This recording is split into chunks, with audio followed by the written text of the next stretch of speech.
Filosofi pendekar PSHT. Dalam persaudaraan setia hati Trate, PSHT menjadi seorang pendekar bukan sekadar mampu menguasai jurus-jurus silat atau unggul dalam pertarungan fisik. Seorang pendekar sejati, PSHT, adalah sosok yang memahami, menghayati, dan mengamalkan filosofi luhur yang telah diwariskan oleh para pendiri perguruan. Filosofi ini bukan hanya membentuk karakter pribadi, tetapi juga menjadi pedoman hidup dalam bermasyarakat dan berbangsa. Filosofi pendekar PSHT berakar pada 3 pilar utama: budi luhur, tahu benar dan salah, serta berani membela kebenaran. Nilai-nilai ini tidak lahir dari kehendak pribadi, melainkan dari warisan ajaran setia hati yang telah lama dipelihara dan dikembangkan.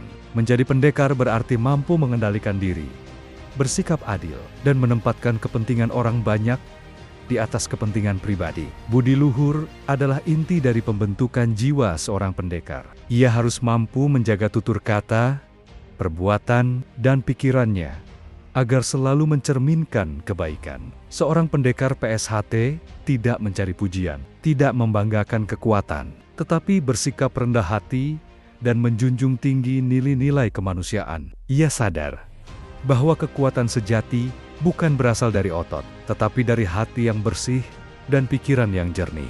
Tahu benar dan salah merupakan kemampuan untuk membedakan mana tindakan yang sesuai dengan nilai moral dan mana yang menyimpang. Pendekar PSHT dilatih untuk tidak gegabah dalam mengambil keputusan, mempertimbangkan segala sesuatu dengan bijaksana, dan bertindak berdasarkan hati nurani. Ia tidak terpengaruh oleh kepentingan sesaat atau tekanan luar, melainkan teguh pada prinsip dan kebenaran.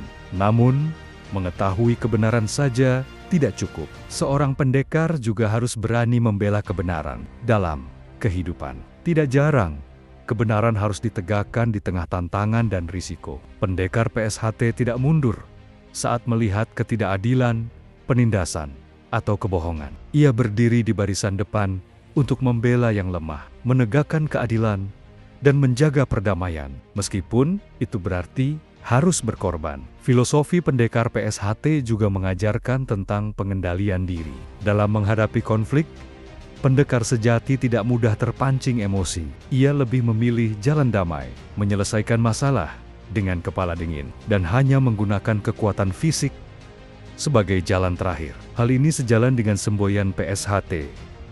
Menang tanpa ngasorake, menang tanpa menyakiti.